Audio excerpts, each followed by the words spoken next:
That's a lot of press. Wow. Well, it's important stuff. And you know, our team out here, they've all become stars, superstars actually.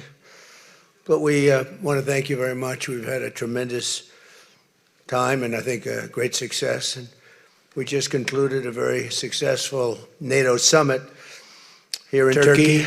And I want to thank President Erdogan, who's really a great man. He's a great leader. He's a friend of mine, been a friend of mine for a long time. He's a strong person, a very strong personality, and that's why he runs such a successful and good country, and really a great, I would say, a great country. Militarily, he's very powerful. People leave him alone. But he's really done a fantastic job. And from the moment we got off the plane, you look at the airports were beautiful. They built a new terminal for our arrival. Everything was beautiful. And so I just want to thank President Erdogan, who's done a fantastic job in Turkey. And I also want to thank NATO Secretary General Mark Rutte. Mark is an extraordinary person, smart, great leader. It's not easy leading so many leaders like that. You get a lot of leaders, and they're strong personalities, every one of them. And Mark does an unbelievable job. Couldn't find anybody better. I just want to say there was tremendous love in that room. The press got to see the sitting, but they didn't get to see the speaking. And I actually said, it's too bad the press couldn't see this, because every one of them spoke for a little while, and I spoke for a little while. And it's a lot of speeches. We kept it short, but it's too bad the press couldn't have seen what we were doing in that room, because it was very smart people, and they have a lot of good in their heart, not evil, good. And they're doing a great job for their country. The world is doing well. We have, as you know, the oil is down. We'll see whether or not we keep it down. We should keep it down. We're doing things that should have been done 47 years ago with Iran.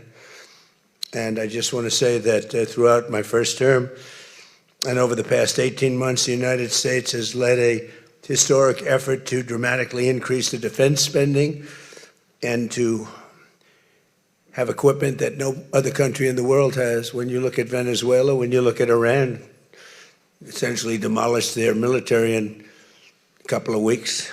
They had a good military, they had a good navy, they had 159 ships, everyone's at the bottom of the sea. They had hundreds of airplanes, they're all gone. They were all lying burned up on the runways. They were totally decimated, their radar's gone. Everything's gone, their leaders are gone, frankly. And their combat capability is pretty low. They have a small percentage of missiles left. They have some of the launchers, missile launchers left, call them launching pads, but most of that's been destroyed too. So we have the strongest military in the world by far, not even close, everybody admits it. Last year's summit in the Netherlands was great also, and we achieved an unprecedented agreement to increase the annual defense spending, and it's the benchmark, raising it from 2% to 5% of GDP, which everybody said was impossible. And now they're all thanking me, and most of the countries have agreed to it. We have a couple of that didn't, but I have a feeling they're going to, and pretty quickly.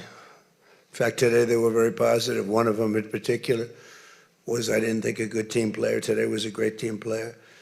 As all of the leaders understand very well, the United States remains by far the largest contributor to NATO, monetarily and maybe otherwise, and the strongest military anywhere in the world. And they respect us as a country. Again, they didn't respect us 2 years ago.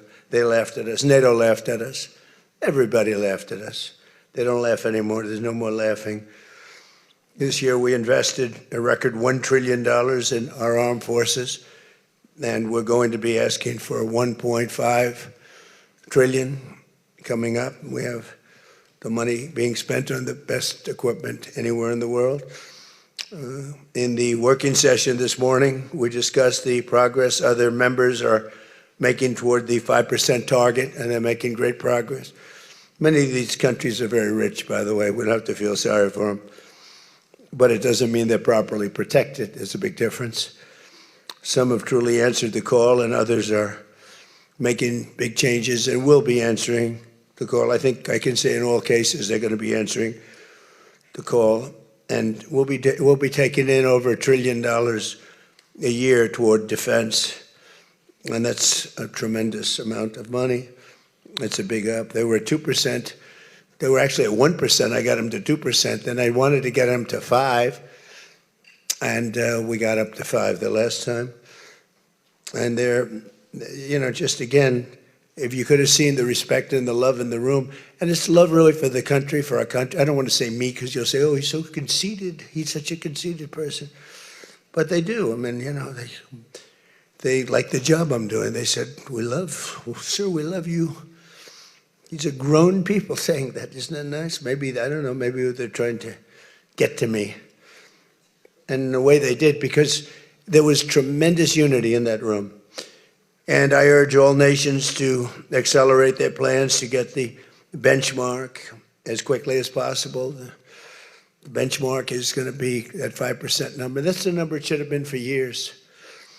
As a result of the commitment we achieved last year, defense spending of other NATO members surged by more than almost $150 billion in 2025, and much of that money is being spent on American-made equipment. They all want American-made equipment. We're pushing very hard to have the defense companies, and they're great. We make the best equipment, the Patriots and the Tomahawks, and everything we have is considered to be the best. Not by me, it's everybody wants it. I wish we made it faster because we could sell as much as we could make. And as you know, I had Lockheed and every one of the companies, all of the companies who are Raytheon as an example, Boeing. So many of those great companies are now building plants. They had big plants, but they were using them 24/7. I said, that's not the way to do it. You have to build more plants. You don't have to just go overtime. No tax on overtime, remember that, please? No tax on overtime. Those people are happy. But they were doing literally 24 hours to get the Tomahawks done and the Patriots done and all of the other defensive and offensive equipment done. It's the most sought after equipment in the world. You saw that with Venezuela, where they had a lot of great equipment. It wasn't ours, and it didn't work. Our equipment works, but we have to produce it faster for other countries, for everybody, including ourselves. We have to produce it faster. So we think within a year and a half max, we'll be, instead of waiting for a year or 2 years, we'll be having it on a 2-week wait, maybe a 1-week wait. That's what I want. And it'll do really well. A lot of people are, just waiting. They're waiting. They want to get this defensive equipment, maybe in particular the defensive equipment, but offensive and defense. As much of that money is being spent on American-made equipment. That's the money that the European and Canada are spending, European countries mostly, and Canada. And they're spending that with the United States, largely. And it's American-made, made in the USA, as we say. Weapons, munitions, supporting thousands of American jobs. This will increase. We have the highest number of jobs. Right now, we have the most people working in the United States that we've ever had in the history of our country. We have the biggest investment ever made, $19.2 trillion. That's 6 times more than we've ever had. Think of it, 6 times more. And what did that were tariffs. Without the tariffs, I think we would have done fine, like at about 2 or 3.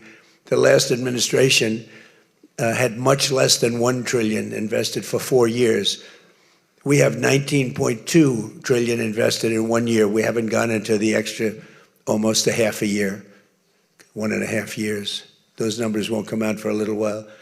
So we have 19.2 trillion, not billion, not million, trillion with a T, invested in plants and equipment that's being built all over the country. Eli Lilly is building plants, big drug, Merck, all of them, the drug companies are building. The car companies are building like crazy. In fact, as you probably saw a big announcement yesterday, Toyota is leaving Mexico and they're going to build one of the biggest car manufacturing plants in the world in Texas. That's because of the tariffs, because we don't mind if you build in Mexico, but if you build in Mexico, you have to pay 25% tariff. If you build in Japan, or if you build in any place, now China is a much higher tariff. It's 100% tariff because we don't want to lose our jobs. We don't want to have our workers lose their jobs. We have the largest number of plants being built for the most money ever in the history of our country. Car plants, AI plants, and all other plants, pharmaceutical plants, chips. We're not giving anything. All we're saying is, if you don't start, we'll give them a year and a half to 2 years to build their plant. If they don't have that, they have to pay 100%, 200%, even 250%. If they make a chip, or if they make a car, if they make pharmaceuticals. So the pharmaceutical companies are moving in at record levels. There's never been anything like what's happening. Let me put it a different way, put it to you in a more broad fashion. There has never been anything like has happened with this country or any other country in the history of the world. There has never been growth. There's never been manufacturing plants being built. We have so many being built. And in the big ones, like AI, some of the AI, we let them build their own electric plants. We force them to build. We don't want it because the old grid that we have wouldn't be able to supply. They need, just as an industry, more energy than the entire country produces right now, when you think about it, which is incredible. So take all of the energy that the United States produces and that one industry, which is so big, so powerful, it needs more than that. In fact, some people say almost double. So this was my idea. I said, you can never service that. You can't reinvigorate the grid. You can make it better, but nothing like that. You wouldn't be able to build. And we're leading China in AI, in just about everything. But we're leading China in AI. Even in TikTok, I was watching somebody say, oh, the TikTok deal, it's so bad well, because they say the deal was incredible, but they think the word that gets out is bad, except the numbers just came out, and I'm #1 on TikTok, and all I do is talk about communism, right? So it's sort of good. I used it to get elected, too. But, you have to get your word out. But the numbers came out just a little while ago, and I was #1, some ridiculous number. I never heard of numbers like that, but #1. And all these entertainers are number 27, 29. It's crazy. I don't even understand myself. But that means that my word's getting out about how great our country is, how successful our country is, and how bad communism is, and how bad these lunatics are that are running for election that don't sound good, don't think good, and don't look good. I don't see any looker. I don't see anybody with the look. You need the look, I guess. You need something, but they don't have it. And I think they'll fade fast. And it's not social democrats. This is not a social democrat. These are communists that are running. And they don't want God. They don't want successful things to happen for our country. They don't want to have a successful country. I think they're sort of crazy. As European nations rebuild their militaries, American equipment will be the largest beneficiary. The defense companies are going to be making most of that equipment. They want the American equipment because it works better. It's not a question of anything else. We make the best equipment in the world. And to that end, I provided other leaders with an update on the steps we're taking to rapidly scale up production in the United States. And they wanted to hear that because they don't really want to get it in 4 years, 5 years. They want to get it like in a week. And we'll actually be at a point like that in the not too distant future with the plants that are being built. The defense plants, it's incredible. Lockheed is building, I think, 5. Some of them are building 3, 4, or 5, and they're big ones. It's going to quadruple the output we have with the munitions and the basic equipment itself, whether it's a Patriot or Tomahawk missile, or any of the missiles that we make many missiles, different types, for different occasions. And just today at the summit, we announced $3 billion of new defense investments with U.S. companies, and Lockheed Martin will establish a world-class Patriot missile sustainment facility, a big deal in Europe. They're given a tremendous incentive by Europe to do that.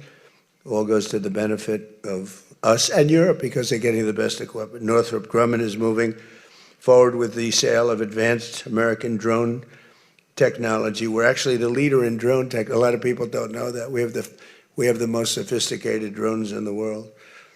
And we're a real, I guess we're the leader, but we'll soon be the leader by many times over. And Lockheed and Rheinmetall are announcing a partnership to build the Army Tactical Missile Systems, which is a big deal. And Anduril is announcing a deal to build their new Barracuda missiles, which is a very highly sophisticated, fast missile, and we're doing that for Poland. Poland's doing very well, by the way, with a very, very good president, great president, I think. All of these agreements directly benefit the U.S. defense industry and base, and what it really does is it means jobs. And again, I have to just say that when Toyota announced yesterday, I wasn't that surprised, but everybody wanted to get that. That's the largest, I think it's going to be the largest plant in the world, car plant, and they're moving into the United States. And again, they're doing that to avoid paying the tariff, because if you build your product here, you pay no tariff. If you don't, you pay a 25% tariff, depending, 35% sometimes 100%, 200%, depending on what the product is. As an example, we're doing great on steel because we charge tariffs. So now all of a sudden the steel industry, which was absolutely dead a few years ago, I revived it in my first term, pretty good. And then they blew it in the Biden term. What a shame. They just blew it right out the window. They had no idea what they were doing. And I quickly revived it at the beginning of this term, year and a half. And the steel business is through the roof. We don't even make aluminum anymore. Now we're going to have the largest aluminum plant in the world being built in Oklahoma. I love Oklahoma. 77 out of 77 counties, 3 times. And it's great. It's a great state. They're going to be building the largest aluminum plant in the entire world in Oklahoma. It's starting very soon.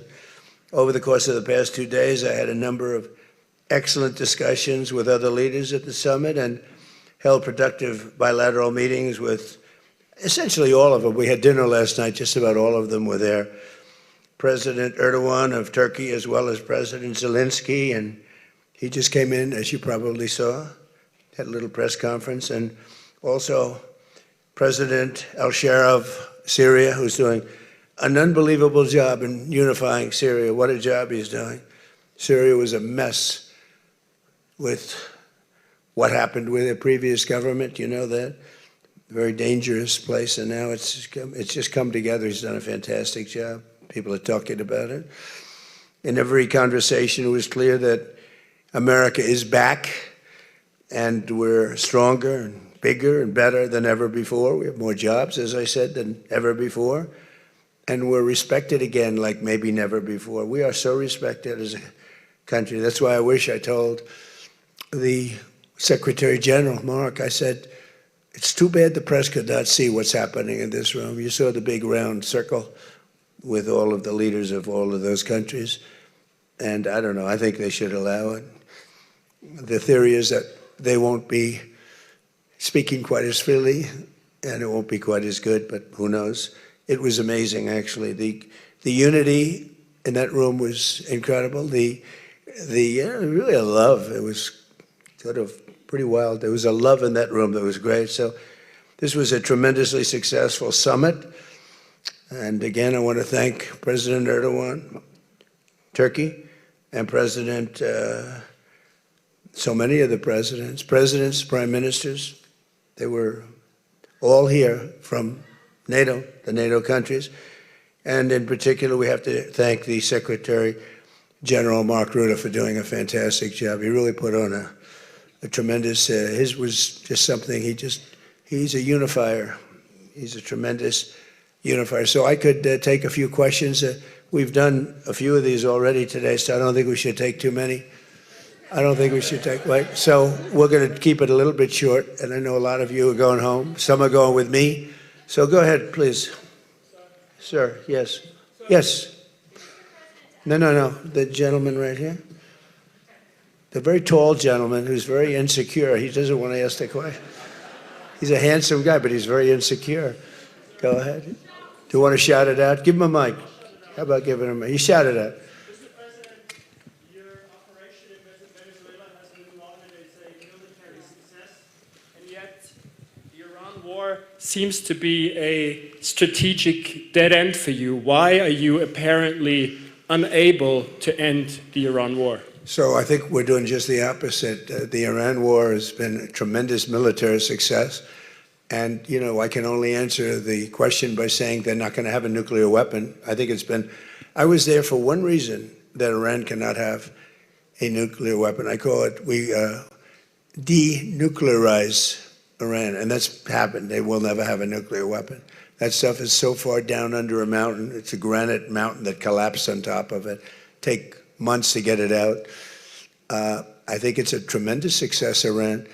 And you see the oil prices are lower than they were when I started. And people like to say that, but look, they have no military left. Their Air Force is gone. As I said, their ships are gone. 159 ships are gone. They're at the bottom of the sea.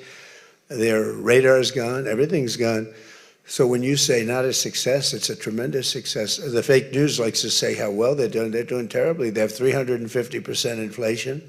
When the war started, they had like 6%, 5%. They want to make a deal, but they don't know how to make a deal, and then they go around shooting ships at night. I don't like that. You know, they're dealing with very fine people. They're dealing with Steve Witkoff. They're dealing with Jared Kushner and J.D. Vance, and they're dealing with Marco and Scott. They're dealing with great people, but I don't know. I think they're a little loco. They're a little crazy. But they told us they'd like to go to the funeral of a person who killed a lot of people. Khomeini killed a lot of people over the years, and there for a long time. Don't forget, what we did should have been done 47 years ago. It could have been done any time within 40. This has gone on for, they were the bully of the Middle East. So they're a much different country. Now, in one day, all of their anti-aircraft things are gone. That doesn't mean they're not going to get a plane at some point. But all of it's gone. Everything's gone. Their leaders are gone. They had leaders, they're gone. And they had another set of leaders, they're gone. Now they have another set of leaders, they may be gone. Who knows? And you know what? I may be gone too, because I'm their number one target. It's out all over the place. I'm their number one, because they're scum. That's the way they act. And that's the way they've done it for 47 years. But I'm doing what's right for the country. I'm doing really what's right for the world. They have to be stopped. And they've killed thousands, hundreds of thousands of people. They killed 52,000 protesters over the last 3 months. So when you say we're not doing well, I think we're doing phenomenally well. Our military has been incredible. Plus, we had a blockade. Did we have a blockade? Did you ever see a blockade work that way? You know, for you that said we're not doing well there. We did great in Venezuela. That was a one-day war, and they're very good military. You know, it's a very military country. We took out one of the worst human beings in the world, Maduro, and he's in jail waiting for trial. But what he did to this country was incredible, including the fact, not only the drugs, but he had people pour into the country from prisons. They opened up their prisons. They allowed them to come in. We're getting them out. We're getting them all out. But we have, with the Biden open border policy, with Kamala as your border czar. Remember, she was a border czar, but she never called Border Patrol, never once, and she never went to the border. The border was a disaster. Now it's fixed. It's fixed where we have nobody, and I don't do these numbers. 0 people come in through our border, through our southern border. 0. And that's been announced now every month for the last 12 months. 0. We had millions of people come in, under 25 million people, I think more than that under Biden. And they weren't people that you want, and for the most part, they were drug dealers. They were escaped from, think of it, all the prisons, and I'm not just talking about from South America, I'm talking about from the Congo, I'm talking about from all over the world, the prisons were emptied out. They were emptied out into our country, but they had the worst murderers. We had people allowed in our country that should never, and they walked in through an open border policy, and all I'm saying is that you're lucky we won this election. Yeah, please. Go ahead. Go ahead. No, yes, go ahead. Who you with? Why don't you say your name and who you're with? It's always helpful. Thank you, Mr. President, for doing this. Iris Tao with NTD, with a sister media with the Epoch Times. Okay. On communism, you've been issuing a wake-up call to Americans at home about the dangers of communism. And now you're speaking on the world stage. What's your message to people both living under communist and socialist regimes, but also people living under democracies like in Europe and America who might not have realized how close communism has come to home? Yeah, that's a great question, actually. But look, I want to get the word out because what's forming is communism in the country. And communism's easy to sell. I would be the greatest communist in history. I'd be right up there with Lenin. I'd be as good as anybody. You've got free rent for the rest of your life. What they don't say is that you'll be living in squalor in 12 months. You've got a free house. Would anybody like to have a free house? We'll take it away from somebody, we'll give it to you. You'll have murders all over the place. Communism's a disaster. It's been proven to be for thousands of years under different names, but same thing. It's very important. And you know, it's funny. One of the reasons I do so well with Hispanic people, I set a record, Republicans. I get great numbers for the election, helped me get elected in a landslide, the Hispanics, because a lot of them came from countries that were essentially communist. You know, whether you call them radical socialist or communist is not that much, but there's a little difference. When they say social democrats, we're social democrats, it sounds so nice. It's not nice, it's a very dangerous term. So I do talk about it, and I talk about it on TikTok, and I talk about it everywhere. I talk about it here. And you're right, it has become international, but it's never worked, and it's not going to work. What is working is the United States. So think of it, we have more jobs than we've ever had. People are making more money than they've ever made. I'm talking about workers now. I'm talking about workers. They're making higher salaries than they've ever made before. It's just the best system, and it's got flaws, but everything's going to have a little flaw, but it's been amazing. And when I watch what's happening, and I see these lowlifes getting, I mean, they're lowlifes. I watch them. I know good people. I know quality people. These are essentially lowlifes. And when I see what they're talking, I think they're very dangerous in many ways. And I've said it, and then I said, boy, that's a pretty big statement. Then I realized, you know, a couple of people said, I think you're probably right. I think this country, with this thing that's going around, is in more danger than it was during World War I, World War II. If you talk about September 11th, if you talk about Pearl Harbor, that was big danger.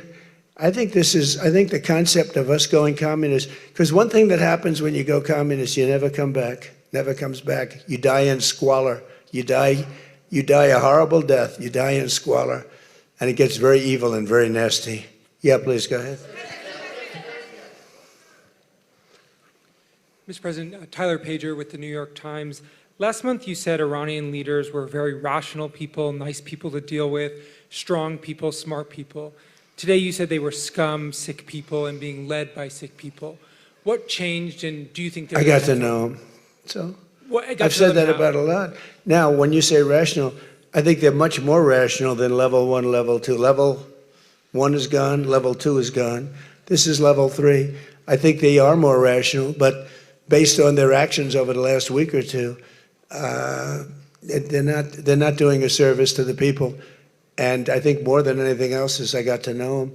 And I'm not sure I want to make a deal with them. We can play games, but I'm not sure I want to make a deal. Let's just finish the job. Yeah, please, go ahead. Go ahead. Go ahead. Go ahead. Thank you, Mr. President. Steve Sedgwick from CNBC. The oil markets are up today, around about 7% for WTI and Brent as well. The world is taking you at your word, sir, that the MOU is over, that the ceasefire is over. What happens next, sir? Are we on the cusp of a full-scale return to full conflict? I'll tell you what happens next. We're never going to see Iran have a nuclear weapon. because that's much more important than the numbers you're talking about. The prices of oil are dropping like a rock. Now they'll be up a little bit, and this will end very quickly. We have an oil glut right now because we got all those boats out of the strait, and it's going to drop, and I've predicted everything. I've been right about everything, and I have been for a long time. That's how I got to be president 3 times. That's how I won 3 elections. I did very well in the second one, won it. It was a rigged election, but I've been right, and oil's coming down. Now, I have to make sure of one thing, that we don't have lunatics having control over nuclear weapons. So we have that now. There's no way they have a nuclear weapon. We have cameras, as an example, on the site that those beautiful B-2s at 1 o'clock in the morning 10 months ago blew up. They blew it up. We have cameras, that's called Space Force, they're in space. But we have cameras that can read the badge of the person going over to a site. Mohammed something. We say it's Mohammed something is there with shovels. Well, shovels won't get you there. The biggest machinery in the world probably won't get you there if you want to know the truth. It's way, way below. But we're watching that. And if anybody goes there, they get blown up. So nobody's going to touch that. Eventually, we'll take it. But what we do have is we have that. That's gone. If we wouldn't have had that, they would have had a nuclear weapon, and they would have wiped out Israel. If I weren't president, Israel wouldn't exist. And we did it 2 times. When the JCPOA, the Obama deal, when that was originally conceived, everything went to Iran. 1.7 billion in cash, hundreds of billions of dollars. They thought they could buy peace with these people. You can't do that. So the big thing we have is, more important than anything we can talk about, is you can't let lunatics have nuclear weapons, and we've stopped that. And that should have been stopped on a couple of other occasions, too, with different countries, but they didn't do that. Yeah, please.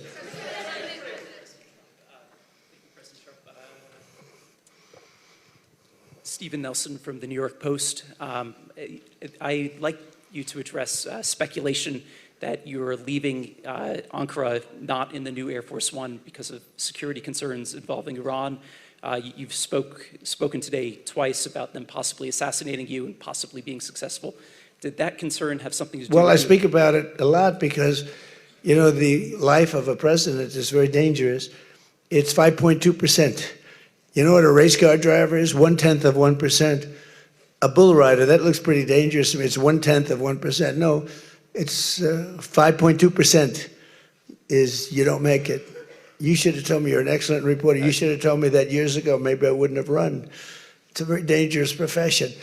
No, I'm number 1 on the kill list for Iran. They're lovely people. I'm number 1. So I don't know. I can't tell you that, but I don't really care because I'm doing my job and I'm doing it, I hope, better than anybody's ever done it, because we have a country that's hot and really, really successful. But I mention it only because it's on the list. I mean, it came out. There was another list came out yesterday, and I'm number 1 on. I like being number 1 on TikTok better, but I'm number 1 on the list for killing. Go ahead. Hey, Sean McCreesh, New York Times.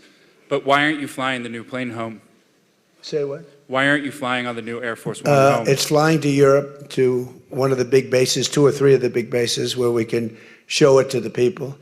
And we'll be going home by normal methods.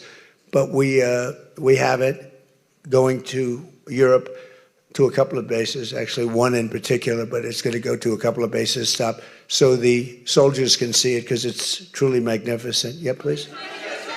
Go ahead. You want to go? Okay, go ahead. Mr. President, Harici Media, Tunç Akkoç, Türkiye. Mr. President, it seems that the war with Iran may start again. What do you expect from your European allies? I don't think it's going to start again. I think it's going to go very quickly. They hit a couple of ships, and so we hit them much harder. When they hit, we hit 10 times harder. You know, we hit much harder than they do. We have a lot better equipment than they do. We may even, somebody asked before, do you think you'll hit them tonight? I said, we might. Yeah, we might. But when they hit, we hit. You know, it's what we use their language. We speak their language. No, I don't think so. I think anything that happens is going to be over very quickly, and we'll only make it safer, including for oil. Oil is going to be very free, very easy, and it's going to happen very fast. We have the Hormuz Strait, the boats have pulled out. I mean, there's a gusher of oil right now. We have a lot of oil. And no, anything that happens is going to happen very fast. We're not looking for long term. Okay, go ahead, Red. Mr. President, you said today, Ines de la Cuetara with MS Now, you said today that countries... You're with who? MS Now. MS Now. That's a failing network. Why would you want to work for them? MS Now. Can you imagine?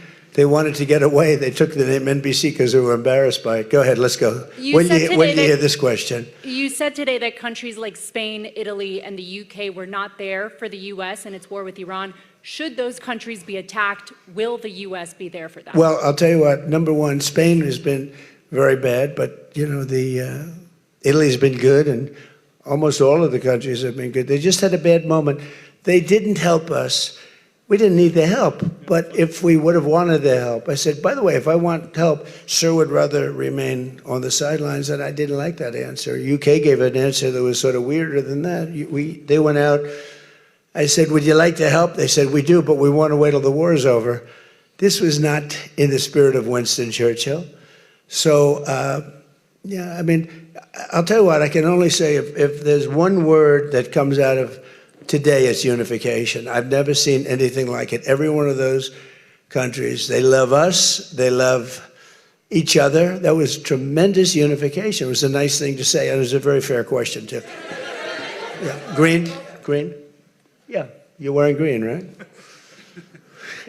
Thank you, Mr. President. Eda Turul from Haber Global TV, Turkey. Mr. President, after your meeting with President Erdogan, can you tell us whether you and President Erdogan reach an understanding on Turkey's return to the F-35 program and the future of U.S.-Turkey defense cooperation? And do you believe U.S.-Turkey relations are entering a new chapter right now? Well, I had a great relationship in my first term.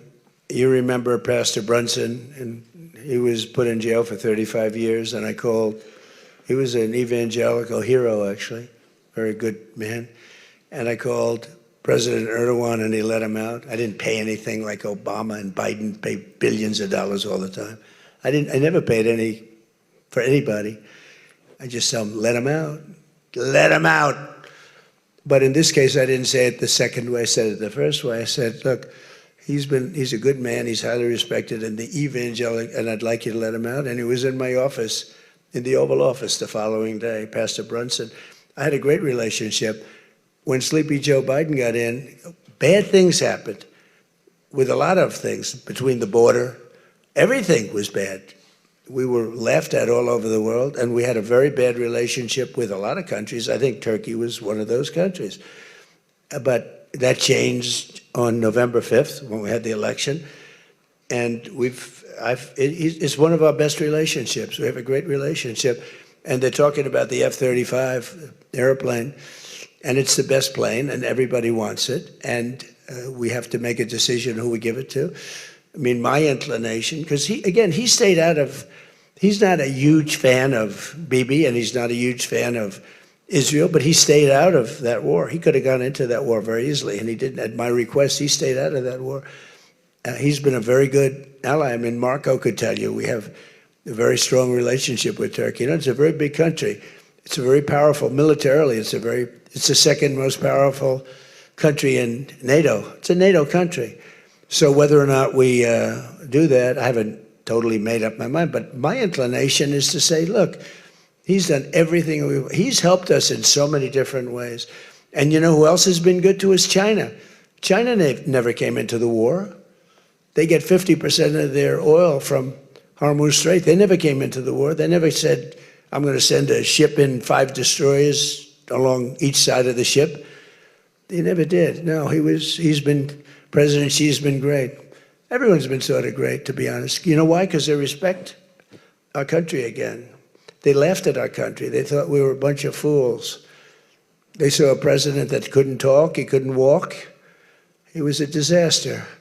They lost respect for our country, but now they have more respect for our country than they've ever had before. Thank you all very much. We'll see you back. Thank you very much, everybody.